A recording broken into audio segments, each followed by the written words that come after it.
Problema at mga kaso ng mag-amang Duterte gagamitin ng political party at mga politiko at ng kanilang mga supporters para dito sa ating nalalapit na eleksyon at kasalukuyang kampanya ng mga local candidate. In other words, mas palulutangin nila yung drama at awa sa kinakaharap ng mag-amang Duterte kaysa plataforma de gobyerno kung ano ang kanilang kakayanan at dapat gawin kung sila'y mahahalal sa local or national na posisyon. Especially ang mga kandidatong senador ng Maka Duterte. Ang kasong impeachment ni Sara Duterte dahil sa confidential fund at article of impeachment, betrayal of public trust, yan po ang tatalakayin sa next Congress na magsisimula ito sa July. Pero by June, pag-resume ng Senado, ay parang preliminary lang po yan, paghahanda pa lang. Yun namang kaso na crime against humanity, paglabag sa karapatang pantao ni dating Pangulong Duterte, yan ho ang isa rin sa kailang gagamitin. Until now at hanggang sa eleksyon, ay gagamitin nila na yung karapatan ni Duterte ay hindi pinagkaloob at illegal ang pagkakaresto sa kahit na anong paliwanag ng mga independent lawyer, kahit na inamin na ng ICC na legal ang pagkakahuli dahil may warrant of arrest at nagpasalamat na nga sa Philippine government sa suporta sa Interpol at pagkakahuli at ngayon nasa kamay ng ICC si Duterte. Kahit mismo si Duterte, alam niya na nandun na siya. Destiny niya yon at kanyang haharapin kung ano ang maaaring mangyari before, during, and after trial. Kung kailan at anong taon, hindi natin alam.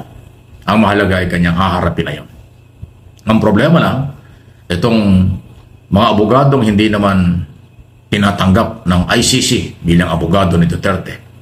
Mga abogadong nandito o nasa abroad na pro-Duterte ang nag-iingay tungkol sa kaso at yung kanilang mga followers at mga supporters.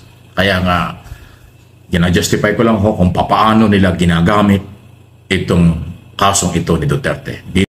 Sa mga gumagamit ng issue na ito ni Digong ay wala nang iba kung hindi ang super ate noon na si Senator Amy Marcos. Hindi na siya super ate ngayon Pro-Duterte talaga tong si Amy Marcos At alam niyo po ba na nagpakawala po ng hindi magandang post sa FB itong si Amy Marcos. Ito po 'yon.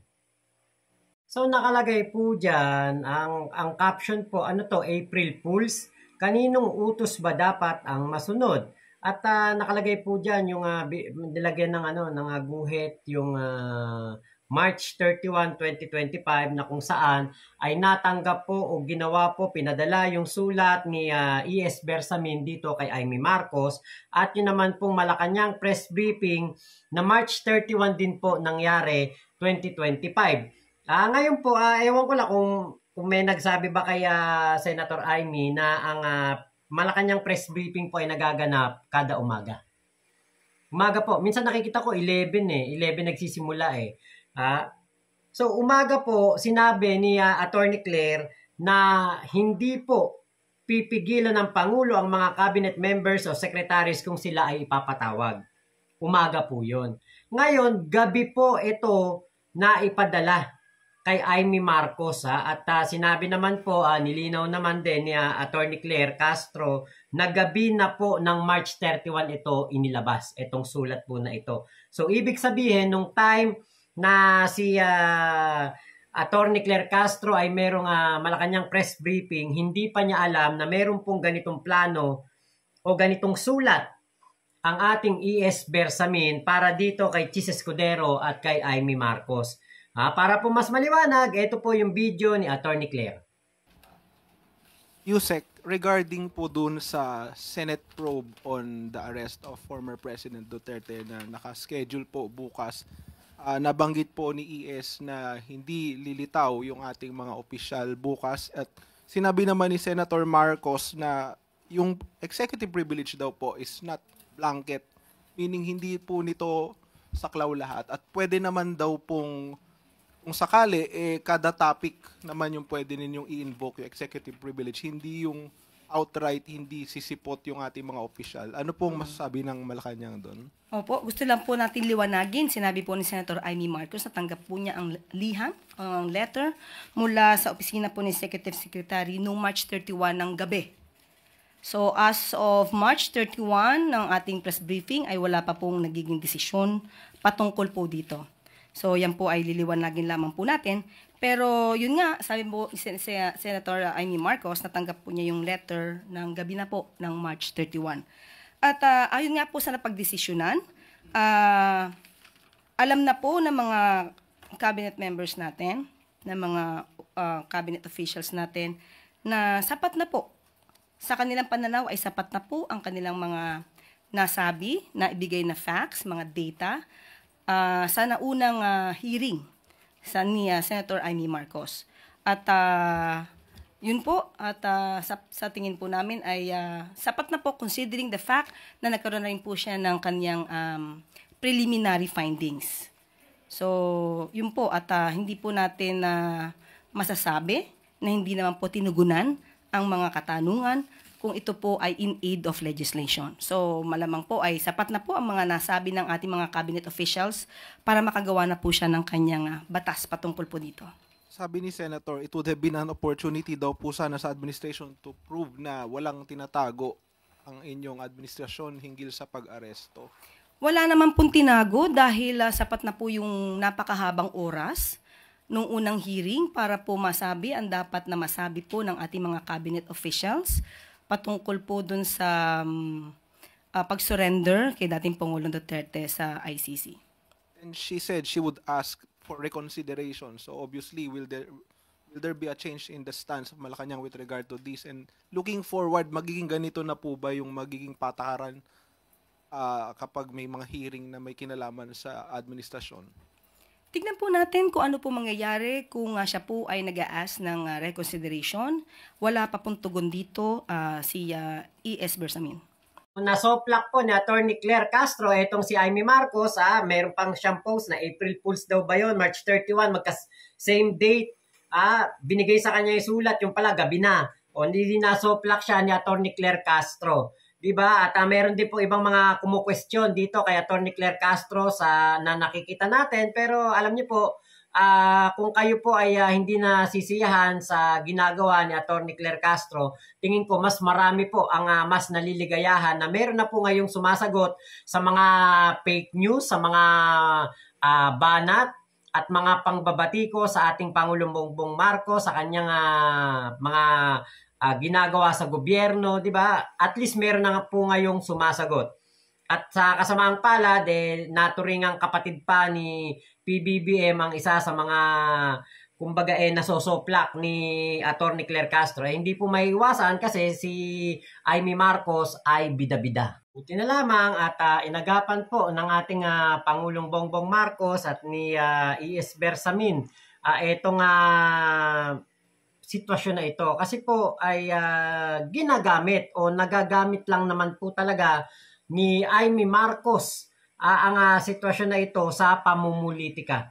At wala po tayong iba pang nakikita na dahilan para magpatuloy pa si Amy Marcos dito sa kanyang hearing na ito sa Senado patungkol po sa pagkakahuli kay Digong ng Interpol at naisuko doon po sa ICC. Dahil lahat naman po ng tanong ni Amy Marcos, tingin ko, yun lang ulit ang kanyang tatanungin.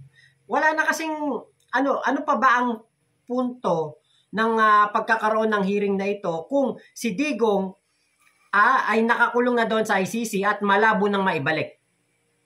Kasi sabi ni Amy Marcos, baka daw maibalik pa.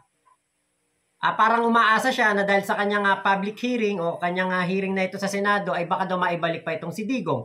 Pero malabong-malabo na dahil kahit nga yung abogado ni Digong doon na si Nicholas Kaufman ay hindi rin po sigurado na may babalik si Digong. Kahit si Sara Duterte ay nagsabi na rin na hindi nga may babalik si Digong, pati si Robin Padilla. At isa pa, ano pa ang point na itutuloy ni Amy Marcos ang hearing na ito? Ano pa ang mga itatanong niya? Halos lahat naman na yata na dapat niyang malaman ay natanong na noong unang hearing. Ang sabi ko nga, dapat pinapanood niya ang mga interview kay Attorney Butuyan, kay Attorney Ted Te, at kay Justice Carpio para malaman niya na wala talagang mali at sumunod lahat sa rule of law at na ibigay ang lahat ng karapatan ni Digong bago ito madala doon sa dahig. Di ba? Walang punto eh. Ito maliwanag na maliwanag. Gusto sigurong sirain ni Amy Marcos ang kanyang kapatid kasi yun lang ang nakikita kong dahilan. At ginagamit niya ito para bumango ang kanyang pangalan sa mga DDS at siya ay iboto sa darating na halalan, pero mukhang ang nangyayari ay iba. The other way around. Dahil mas tinitignan ngayon si Amy Marcos na balimbing. Bukod po sa pagiging balimbing niya ay nakikita din po ng mga DDS na sumasakay siya sa issue. At ginagamit si Digong para po baka nga naman makachamba siya na makapasok siya sa mga darating na survey, makita ang kanyang pangalan sa Magic 12 doon sa survey. Kaya lang nga po, di ba? Pero mas nakakasama ito kay Amy Marcos. At nakikita ko na marami ang nabubuwisit sa kanya ng mga supporter ni PBBM at yung pag-alis niya sa alyansa ay isang malaking dagok yon para sa kanya. Ang baka tinitignan niya yon baka makasama sa kanya pero hindi niya alam na tinitignan niya yon na mas makakabuti pala sa kanya pero hindi niya alam mas makakasama ito dahil mas maiisip po ng mga Pilipino na huwag iboto ang isang Amy Marcos dahil inaaway po ang kapatid, inaaway ang mga sumusunod sa batas, inaaway ang mga nagpapatupad ng batas. Di ba? Ito na pong mismong ICC ang nagsabi, nagpasalamat sa ating gobyerno dahil nga po sa napakamatagumpay na pagkakahuli kay Digong. So ito ay maliwanag na si Amy Marcos ang isa sa mga politiko na ginagamit ang issue ni Digong para magpapansin, magpaepal at magpasiklab sa mga Pilipino pero wala pong kwenta. Ito naman sa atin ang kaso ni Sara sa betrayal of public trust, article of impeachment ng kanyang kakaharapin. Pagbabalik ng Kongreso at pagkatapos mag-resume ang bagong Kongreso sa 20 Congress by July. Magkakaroon ng trial. So parehong hindi upang karaniwang kaso ito, impeachment at saka po crime against humanity.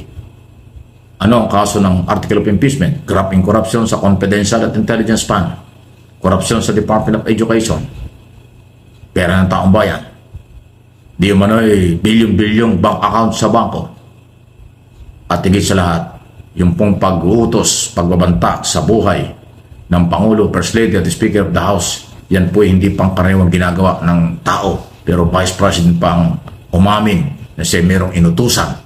Siya meron ng pinagkatiwalaan na kukuha sa buhay ng First Family. Napakabigat po yung kaso niya. Kasama yan sa article of impeachment. Okay? So, kaya ko ito pinapaliwanag kahit alam na ninyo kasi gagamitin at ginagamit na ngayon ng mga politiko ang kalagayan ng mag-ama. Masaya pa si Sara kasi nandun pa ngayon siya sa Europe.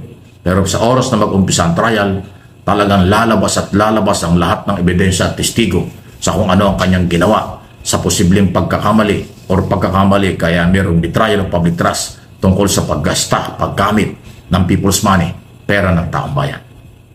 Matindi po yan pag nag-trial na. Lalabas at lalabas ang lahat ng yan. Pati mga testigo.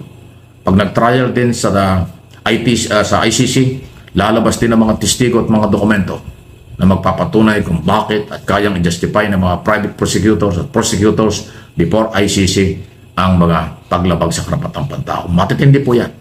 Sa ngayon, hindi pa ho tinatrial eh. Sa ngayon, hindi pa natin nadidinig ang detalyado at kung paano i-presenta ng mga prosecutor dito at sa abroad ang mga ebidensya laban sa mag-amang Duterte. Pag lumabas na yan, okay, ang mga ebidensyang yan, hindi natin alam kung ano mangyayari. Kaya ang aking advice, hindi man nyo hinihingi, dapat ang mga abogado ni Sara Duterte, mga abogado ni former President Duterte ay mag-focus sa trabaho, focus sa ebidensya. Huwag silang sumali sa mga politika rally, gimmick at kung ano ng drama dyan. Dahil wala naman hong magagawang tulong ang mga rally, political rally sa mga kaso kinakaharap na mag-ama. Dokumento, testigo, yan po ang laban na dyan. Palakasan ng testigo, palakasan ng ebidensya, ang trial. Diyan po sa ICC at yung trial sa Senado bilang impeachment court ng mga senador. Yan po yan. Kahit mag-rally kayo kaliwat kanan, hindi po yan makaka-apekto at baliwala yan sa korte. At maaari pang makasama, alam na alam ni Digong yan.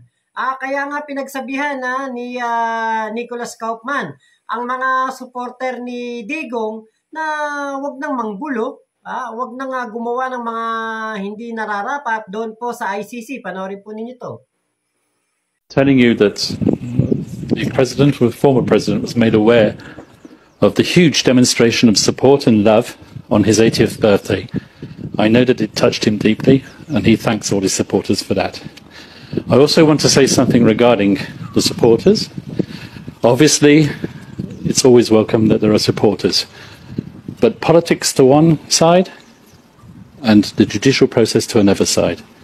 And the family want me to convey a message that the judicial process must be respected. There must be absolutely no interference with the independence of the court, with the judges, and for all the parties. Every case at the International Criminal Court is always a highly charged case from a political point of view. There are participants in that process. There's the prosecution, there's the defense, and also there are the victims. The victims' counsels will make their submissions in court. Their right to make those submissions must be respected. So I ask everybody to bear that in mind. All the supporters who have demonstrated this huge expression of love, they should also bear that in mind as well. Unang-unang dapat pong tumigil sa pag-discuss ng tungkol sa kaso, sa pag-question sa mga abogado ng prosecution. Wala na pong iba kung hindi si Sara Duterte, di ba? Kasi hindi po makakatulong. Hindi po ito magiging mabuti kay Digong. Kaya siguro sinabihan ni Digong ang kanyang abogado, sabihin mo sa mga bobong supporter ko na tumigil na, wag nang manggulo, wag nang magsalita ng kung ano-ano dahil hindi po makakatulong kay Digong at lalo pang makakasama. Baka iniisip ni Digong, lalo pa siyang mabulok sa kulungan dahil sa ginagawang panggagago sa judge, panggagago sa mga abogado, at pang-aaway sa mga paggawa ng mga issue nitong mga supporter ni Digong dito sa ICC, sa Dahig. Panggugulo nila diyan dahil napeperwisyo ang mga residente ng Dahig diyan po sa ICC. Kaya sana makinig ang mga supporter ni Digong na mga bobo dahil nga po alam naman natin na itong mga pasaway na ito baka lalong lumakas ang loob na gumawa po ng gulo dahil alam nila na meron naman pong PBBM na handang tumulong at gobyerno na magbibigay ng assistance sa kanila once na sila ay mahuli at mapakulong. Yung impeachment, hindi yung korte, administrative yan, pagtatanggal sa posisyon ng mga impeachable official pag napatunayan at pagbabawal sa any public office. Yan po ang kaparusahan yan. Tapos papuntayan ng korte kung kinakailangan. Yung tinatawag nating plunder law, papairal kung mapapatunayan. Yun naman kay Duterte, talagang korte yun. Ganun po ang proseso. So focus na lang. Ipagdasal natin ang lahat ng proseso ay mangibabaw. Lahat ng ebidensya at counter evidence, testigo, ka-counter ng Defense Council ay mangibabaw para malaman natin ang katotohanan. Huwag gamitin sa politika. Alam mo, kawawa na rin itong mga Duterte sa kasalukuyan. Ginagamit ng mga politiko, ginagamit ng ibang sektor. Okay? Lalo na sa interest nila na mahalal sa Senado, mahalal sa anumang posisyon. Kaya tuloy, hindi na nababanggit, hindi na napapag-usapan ano ba ang plataforma ng isang tumatakbong senador. Ano ba ang plataforma ng tumatakbong local official na Maka Duterte. Puro na lang pagsakay sa isyo para makakuha ng boto, makakuha ng suporta sa mga mamamayan. Kaya naman kayo mga mamamayan Pilipino, hindi kayo kilala ng personal na itong mga ipinaglalaban nyo. Huwag niyong ubusin ang inyong panahon, huwag niyong isakripisyo ang buhay nyo. Delikado yan. Nakita niyo nangyari sa Qatar. Yung kinabukasan ng pamilya ng mga OFW na kulong at yung gastusin doon, tayo pa ang gagastos ng mga bayarin doon at iba pa. At yung mga posibleng sila yung ma-deport, ipatapon ng bansang yan at hindi na sila makakabalik doon. Di ba? Pero ang tanong, kilala ba sila ni Duterte? Kilala ba sila ng mga Duterte? Hindi naman. Wala nga nakukuhang tulong until now. Ni abogado, wala eh. Yan ang sinasabi natin. Huwag niyong ibuhos ang inyong buong buhay sa mga taong hindi naman kayo kilala. Sa mga taong pag nagkaroon kayo ng problema, hindi naman kayo tutulungan. Sa mga taong posibleng tinutulungan nyo pero wala naman tulong na gagawa sa inyo pag dumating na ang problema. Katulad nga po ng mga nahuli sa Qatar. Kailangan tulong. Pero sino ang tutulong? Philippine government pa rin. Walang tulong na tayong narinig until now mula sa mga organizer at nag-recruit sa kanila na mag-rally noong birthday ni Duterte at kung ano man ang inyong ginagawa. Kung sariling kayo niya, dapat sariling gastos niya. Pero hindi. Mabait ang ating pamahalaan. Hindi kayo pababayaan. Tutulungan kayo. Yan lang masakit. Pera ng mamamayang Pilipino gagastusin para tulungan ang mga nag-rally sa kanilang paniniwala kahit mali. Ayun ang problema. Sama-sama tayo sa hirap at gastusan pero kayo lang nakikinabang. Ang lupit naman ninyo. Please like and share ng ating video. At alam nyo ba na itong si Sara meron ding pagnanais na makatulong po sa mga DDS na OFW na nakulong doon po sa Qatar. Kaya lang iniasa lang din po niya sa kanyang mga tauhan doon sa OBP. Tinawagan daw niya yung kanyang opisina at sinabi daw na asistehan yung mga nahuli po na OFW. So malayong-malayo talaga kay PBBM itong si Sara Duterte kasi nga po si Sara Duterte ganun lang, utos. Hindi katulad ni PBBM na talagang siya po mismo ang nagsabi sa ating DMW, DFA na kumilos, asistihan ng mga OFW, asikasuhin sila. Di ba dapat mas masidhi ang pagtulong na dapat gawin ni Sara Duterte? Di ba dapat siya ang magpakita na yung mas malaking tulong ang ibibigay niya, mas matinding tulong like sasagutin ba niya yung mga multa kung totoong may multa?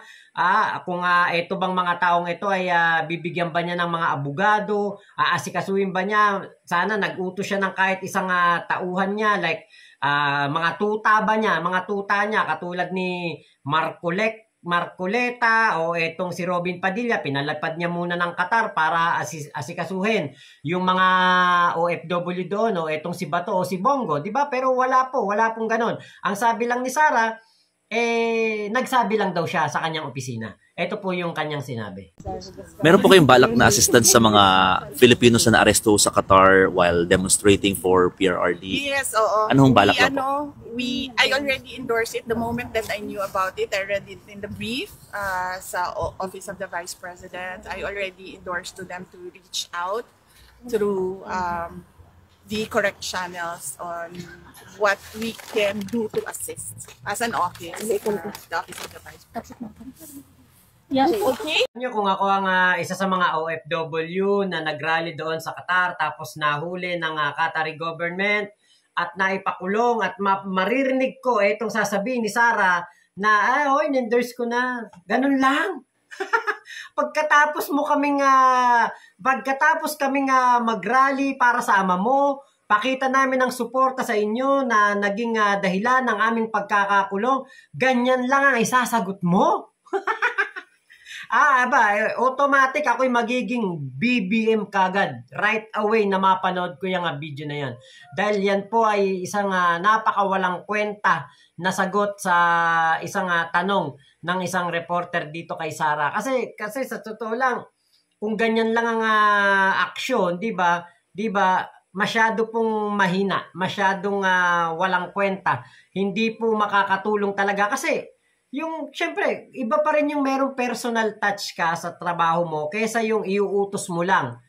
Paano kung yung tauhan mo sa OBP tumawag sa DMW, yung Department of Migrant Workers, or sa DFA, tumawag sila.